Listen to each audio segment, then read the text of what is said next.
स्वागत है आप सभी का हमारे YouTube चैनल नर्सिंग ज्ञान कोर्स में। मेरा नाम है चंदन और आप देख रहे हैं जीएनएम फर्स्ट ईयर वालों के लिए एनाटॉमी एंड फिजियोलॉजी से कुछ इंपॉर्टेंट क्वेश्चन जो कि होने वाले हैं यूरिनरी सिस्टम से। आशा करते हैं वीडियो पसंद आएगा। अगर वीडियो पसंद आता है तो हमारे चैनल को ज़रूर सब्सक्राइब कीजिए, साथ ही वीडियो को लाइक तथा अपने दोस्तों में भी ज़रूर शेयर कीजिए। दोस्तों, पिछले वीडियो से हम लोग जो है वो यूरिनरी सिस्टम से लॉन्ग टाइप के क्वेश्चंस को देख रहे हैं, तो आज उसी कड़ी में भी कुछ हम लोग और भी क्वेश्चंस को देखेंगे जो कि आगामी जो भी परीक्षाएं होने वाली हैं नर्सिंग की, उसमें इन सारे क्वेश्चनों के शामिल होने की जो संभावना है वो काफ़ी ज़्यादा होने वाली है। साथ ही ये सारे जो क्वेश्चन हैं वो प्रीवियस ईयर में भी पूछे जा चुके हैं और आप लोग भी जानते हैं कि नर्सिंग में वैसे ही क्वेश्चन पूछे जाते हैं जो कि पहले एग्ज़ाम में पूछे जा चुके हैं। तो चलिए बढ़ते हैं आज के पहले क्वेश्चन की तरफ। दोस्तों, पिछले वीडियो में भी हम लोगों ने यूरिनरी सिस्टम से ही कुछ क्वेश्चंस को देखा था, जिसमें किडनी वगैरह को हम लोगों ने देखा था, साथ ही मूत्र और मूत्र के फॉर्मेशन वगैरह को भी देखा था। आज इस कड़ी में हम लोग देखेंगे विक्राणु यानी नेफ्रॉन को। ठीक है, आज सबसे पहले जो क्वेश्चन हम लोग देखने वाले हैं वो है नेफ्रॉन। प्रत्येक वृक्क में जो है लाखों वृक्कीय कणिकाएं, जिसे हम लोग नेफ्रॉन बोलते हैं, वो होते हैं। और प्रत्येक जो वृक्क होता है यानी नेफ्रॉन जो होते हैं वो मुक्त रूप से रक्त छानने या मूत्र बनाने वाली इकाई होती है। अर्थात हम लोग जानते हैं कि किडनी जो होती है हमारे ब्लड को प्यूरिफाई करती है, ब्लड को छानती है। ठीक है, जिसके कारण जो अवशोषी अंग होते हैं उनको वो एक साइड कर देती है, जिनको हम लोग रिसाइकल करके, या हमारी किडनी जो है रिसाइकल करके और पुनः रक्त को भेज देती है अवशोषित करने के लिए। और जो अवशिष्ट पदार्थ होते हैं या फिर वेस्ट प्रोडक्ट होते हैं उनको वो इकट्ठा करती है और उसी को ही मूत्र के नाम से जानते हैं। और ये जो काम है किडनी में वो वृक्काणु यानी जिसे हम लोग नेफ्रॉन्स बोलते हैं उन्हीं का काम होता है। अर्थात ये बोलें कि किडनी का जो इकाई होता है या यूनिट होता है वो होता है नेफ्रॉन, और यही जो होते हैं वो मुक्त रूप से रक्त छानने या मूत्र बनाने वाली इकाई यानी यूनिट होती है, जो आपस में पतली संकरी गर्दन सी बनकर जुड़ी रहती हैं। वृक्काणु जो होते हैं यानी नेफ्रॉन रक्त से ब्लड प्लाज्मा को छानने का कार्य एक इकाई के रूप में करते हैं, अर्थात यूनिट के रूप में ये ब्लड प्लाज्मा को छानते हैं। ये जो होते हैं उपयोगी पदार्थों को पुनः शोषित व अवशोषण, जिसे हम लोग रीएब्जॉर्प्शन के नाम से जानते हैं, कर अनुपयोगी पदार्थों को स्राव की क्रिया द्वारा मूत्र के रूप में वृक्क से बाहर करते हैं। ठीक है, जैसा कि मैंने बताया भी कि किडनी का भी यही काम है, और चूंकि इनका इकाई होता है, किडनी का इकाई जो होता है वो होता है नेफ्रॉन। नेफ्रॉन जो ही होता है वो किडनी के सारे फंक्शन को क्रियान्वित करता है, जिनमें उपयोगी पदार्थ का पुनः शोषण करना या अवशोषण करना और अनुपयोगी या वेस्ट पदार्थ को जो है वो किडनी या शरीर से बाहर करने के लिए ये उत्तरदायी होते हैं। तो ये जो होते हैं वृक्काणु ही होते हैं यानी नेफ्रॉन ही होते हैं, जो कि हमारे किडनी का यूनिट होते हैं। अब ये वृक्काणु कितने प्रकार के होते हैं? तो वृक्काणु जो है वो नॉर्मली दो प्रकार के होते हैं। एक होता है कॉर्टिकल और दूसरा होता है जक्स्टा मेडुलरी। ठीक है, वृक्काणु यानी नेफ्रॉन जो है वो टोटल दो टाइप के होते हैं हमारे शरीर में, एक कॉर्टिकल और दूसरा जो होता है जक्स्टा मेडुलर। अगर बात किया जाए कॉर्टिकल का, तो इस प्रकार के जो नेफ्रॉन होते हैं वो कॉर्टेक्स गुर्दे यानी किडनी के बाह्य परत में आरंभिक 2/3 हिस्से में होते हैं, अर्थात कुल किडनी के ये 2/3 भाग होते हैं।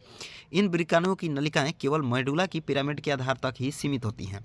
तो ये हो गया कॉर्टिकल, जो कि कुल किडनी का 2/3 भाग होता है, और 1/3 जो भाग होता है वो होता है जक्स्टा मेडुलर, जो कि लंबे लूप वृक्कीय पिरामिड की गहराई में जाते हैं।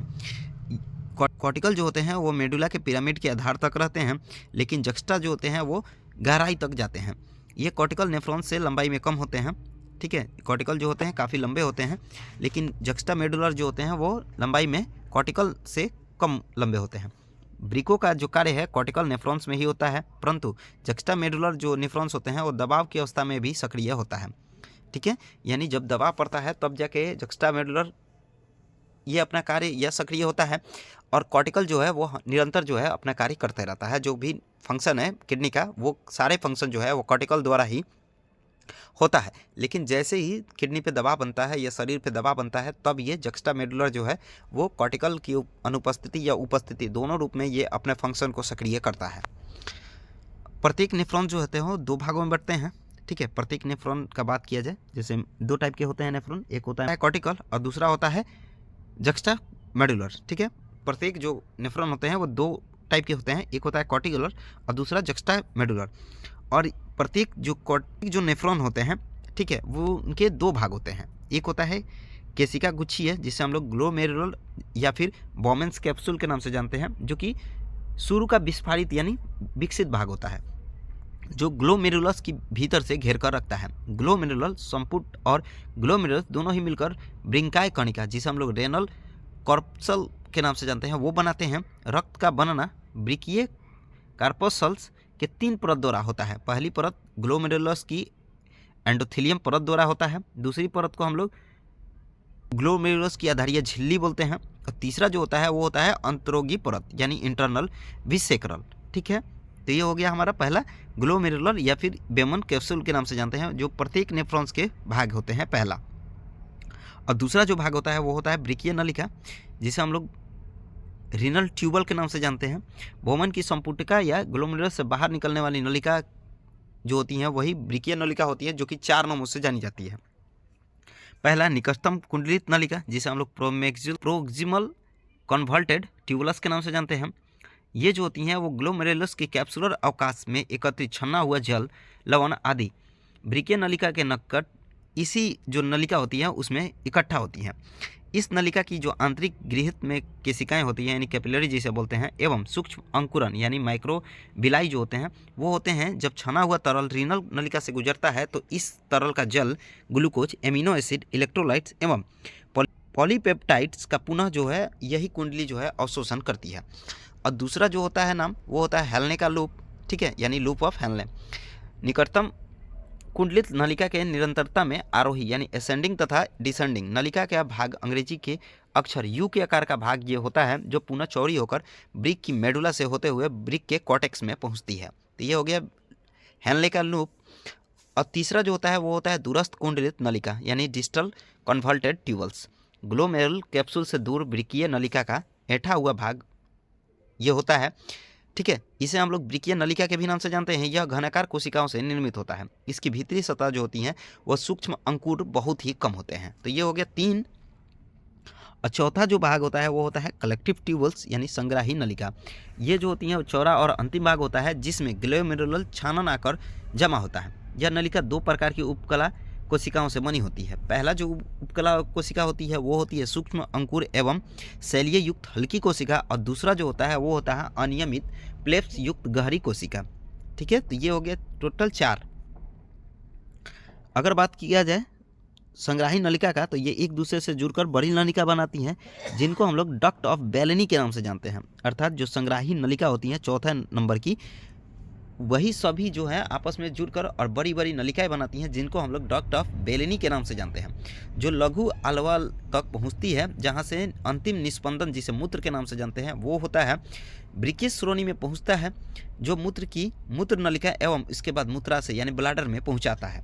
ठीक है, तो ये हो गया हमारा कुछ जो नेफ्रॉन होता है उससे संबंधित बात। अब हम लोग बढ़ेंगे मूत्र निर्माण प्रक्रिया की तरफ। ठीक है, यानी process of formation of urine, यानी यूरिन कैसे बनता है उसके प्रोसेस की तरफ। तो जो मूत्र बनने की प्रक्रिया होती है वो हमारे ब्रिकाणु या नेफ्रॉन जो होते हैं उसी में होती है, जो 3 प्रकार की प्रक्रियाओं में संपादित होती है। पहला जो होता है फिल्ट्रेशन यानी छानना, जिसमें रक्त जो होता है उसको किडनी या भानु जो होते हैं या नेफ्रॉन जो होते हैं वो छानने का काम करते हैं। ठीक है, जिनके छाने हुए प्लाज्मा प्रोटीन्स के बड़े अणु तथा रक्त कोशिकाएं जो होती है वो ग्लोमेरुलस में ही बहते रहते हैं। इस क्रिया को हम लोग केशिका गुच्छीय निस्यान यानी कैपिलरी फिल्ट्रेशन के नाम से जानते हैं। अर्थात पहला जो कार्य है वो रक्त का छानना होता है, जिसमें जो है वो ग्लोमेरुलस जो होता है वो प्लाज्मा प्रोटीन के बड़े अणु और रक्त कोशिकाओं को जो है वो अलग अलग कर देता है। इसे हम लोग कैपिलरी फिल्ट्रेशन के नाम से जानते हैं। और दूसरा जो होता है वो नलिकाओं का पुनः अवशोषण, जिसे हम लोग ट्यूबुलर रीअब्जॉर्प्शन के नाम से जानते हैं, जो कि रक्त का जो पतला भाग छानकर ग्लोमेरुलस से निकलकर बोमेंस की संपुटिका यानी बोमेंस कैप्सूल जो कि हम लोगों ने ऊपर देखा, वही जो होती है वो ब्रिकीय नलिकाओं में बहता है। इस छने हुए रक्त प्लाज्मा से शरीर के लिए उपयोगी पदार्थ जैसे glucose, amino acid, sodium ions आदि का जो है पुनः एब्जॉर्प्शन होता है। परंतु मेटाबॉलिक क्रिया में जो विषैले पदार्थ रक्त में होते हैं उनका जो है शोषण यानी एब्सॉर्प्शन नहीं होता है, जैसे यूरिक एसिड हो गया, ठीक है, या फिर जो भी हमारे लिए वेस्ट प्रोडक्ट हैं उनका जो है अवशोषण नहीं होता है, और वही जो सारे हैं वो मूत्र के द्वारा शरीर से बाहर निकाल दिया जाता है। इसके को हम लोग ट्यूबुलर सिक्रेशन के नाम से जानते हैं, जो कि मूत्र जो होता है बनता है, जिनका हम लोग का शरीर अवशोषण नहीं कर पाती है, या फिर जो विषैले पदार्थ होते हैं रक्त में उनका अवशोषण हमारा शरीर नहीं कर पाता है। ठीक है, तो वैसे जो पदार्थ होते हैं उनका हमारे शरीर द्वारा मूत्र के माध्यम से बाहर निकाल दिया जाता है, और इस क्रिया को हम लोग ट्यूबुलर सिक्रेशन के नाम से जानते हैं।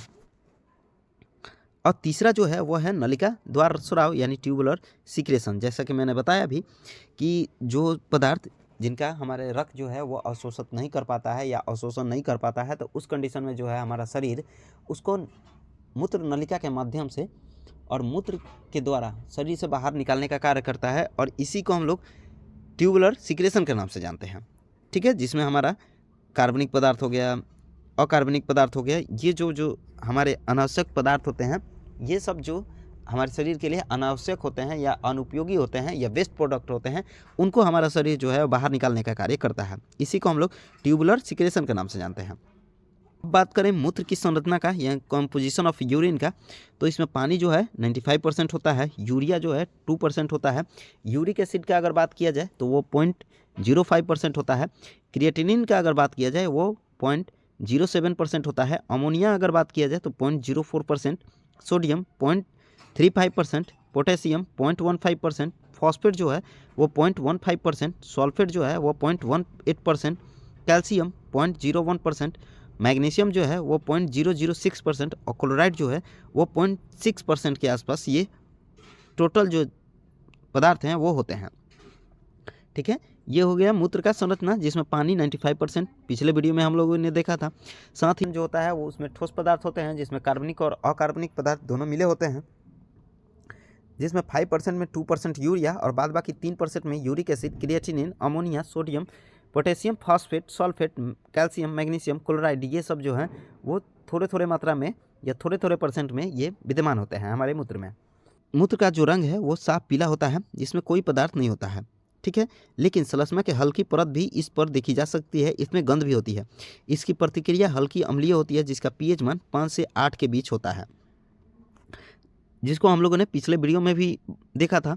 साथ ही मूत्र की उत्सर्जित औसत मात्रा जो होती है एडल्ट में वो 1000 से लेकर 1500 ml के आसपास होती है, लेकिन ये जो होती है वो हमारे इनटेक पे निर्भर करती है, यानी हम कितना ले रहे हैं उस कंडीशन में ये निर्भर करती है कि मूत्र जो है वो कितना उत्सर्जित हो रहा है। ठीक है, जैसे पिछले वीडियो में हम लोगों ने टोडलर में देखा था कि कितना उत्सर्जित होता है बच्चे में, 2 से 3 साल के बच्चे में, 8 साल के बच्चे में, 14 साल के बच्चे में, ये सब में हम लोगों ने देखा था कि उनमें मूत्र जो है वो कितना उत्सर्जित हो रहा था। ठीक है, साथ ही ये जो है बहुत सारी चीज़ों को लेकर ये इफ़ेक्ट पड़ता है इन पे, यानी इसके मात्रा पे, जिसको हम लोगों ने पिछले वीडियो में भी देखा था। अगर आपने उस वीडियो को मिस किया है तो आप लोग जो है हमारे यूट्यूब चैनल से जाके उस वीडियो को देख सकते हैं। तो ये जो होता है हमारा मूत्र वो साफ पीले कलर का होता है। ठीक है, इसमें कोई जमा पदार्थ नहीं होता है। ठीक है, यानी इसमें केवल और केवल द्रव ही होता है, जो कि जल के मात्रा में होता है 95%। साथ ही 5% जो है कार्बनिक और अकार्बनिक पदार्थ भी मिले होते हैं। आगे बढ़ते हैं, अगला है मूत्र मार्ग या यूरेथ्रा।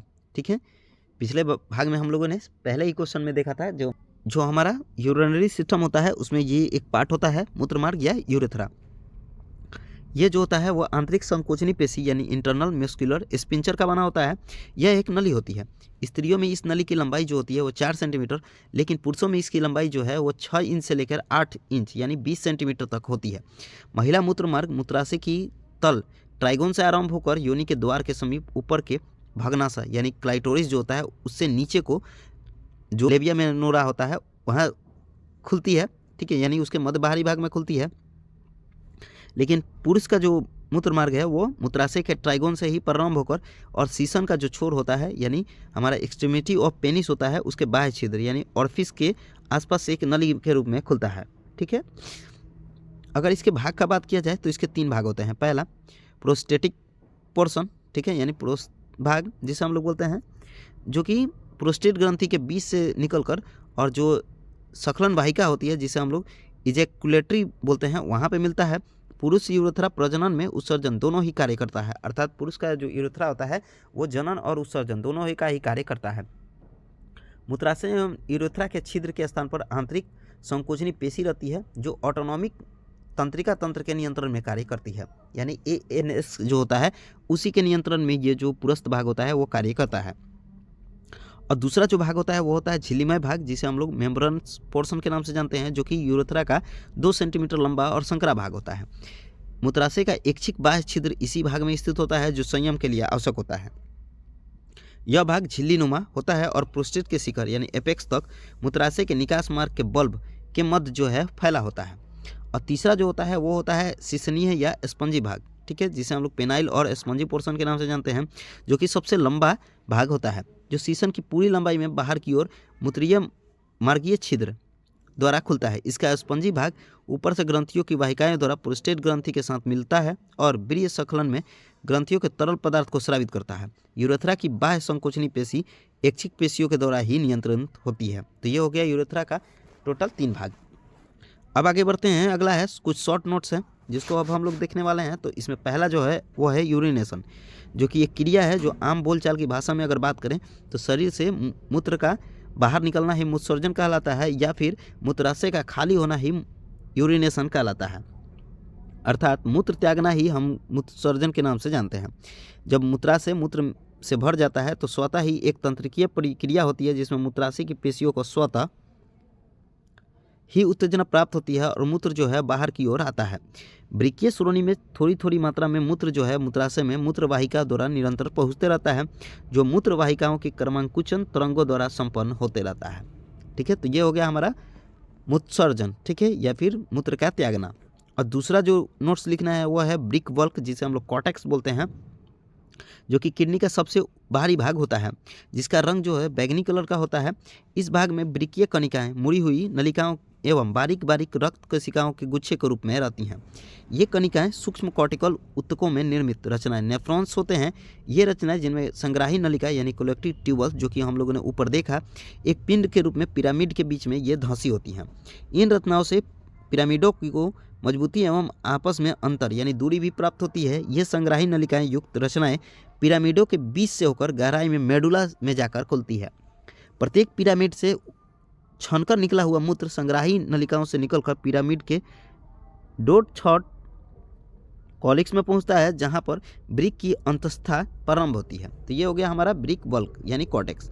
और तीसरा जो नोट्स लिखना है वो है ब्रिक की अंतस्था, जिसे हम लोग मॉड्यूलर पदार्थ बोलते हैं, उस पर। इसका जो रंग होता है वो लाल कलर का होता है और ये ब्रिक का यानी किडनी का बीच वाला भाग होता है। इस भाग में 8 से 18 वृक्कीय पिरामिड्स होते हैं, जिनका आकार शंकु के समान होता है। प्रत्येक पिरामिड अंदर के भाग के आगे की ओर पेपली बनाकर लघु कॉलिक्स में खुलता है। गुर्दे के पिरामिड्स में नेफ्रॉन्स की संग्राही नलिका, जिसे हम लोग कलेक्टिव ट्यूब बोलते हैं, वो रहते हैं। इन्हीं में जो है वो छने हुए पदार्थ का पुनः अवशोषण होता है। इनसे मूत्र गुजारते हुए पहले छोटे कॉलिक्स में पहुंचता है, जहां से ये पेल्विस क्षेत्र में यानी श्रोणि में जो है प्रवेश करता है और वहीं पे जो है वो ब्लाडर में स्टोर होकर रहता है। ठीक है, तो ये हो गया हमारा रीनल मेडुला। तो आज के लिए बस इतना ही। साथ ही ये जो है यूरिनरी सिस्टम, आज हम लोग लॉन्ग टाइप के जो भी क्वेश्चन थे वो इस वीडियो में हम लोगों ने देखा, ठीक है, जो कि आज एंड हो गया। तो आशा करते हैं वीडियो पसंद आया होगा। अगर वीडियो पसंद आया है तो हमारे चैनल को जरूर सब्सक्राइब कीजिए, साथ ही वीडियो को लाइक तथा अपने दोस्तों में भी जरूर शेयर कीजिए। अगर आप इस वीडियो से संबंधित पीडीएफ को देखना चाहते हैं तो हमारा इस पीडीएफ का जो लिंक है वो डिस्क्रिप्शन में दिया हुआ है, आप लोग उस पर टाइप करके और पीडीएफ को देख सकते हैं। साथ ही अगर आप हमारे साथ जुड़ना चाहते हैं तो उसका भी जो लिंक है वो डिस्क्रिप्शन में दिया हुआ है, आप लोग उस पर टाइप करके और सीधे हमारे साथ जुड़ सकते हैं। तो मिलते हैं ऐसे ही किसी नए वीडियो में, तब तक के लिए धन्यवाद।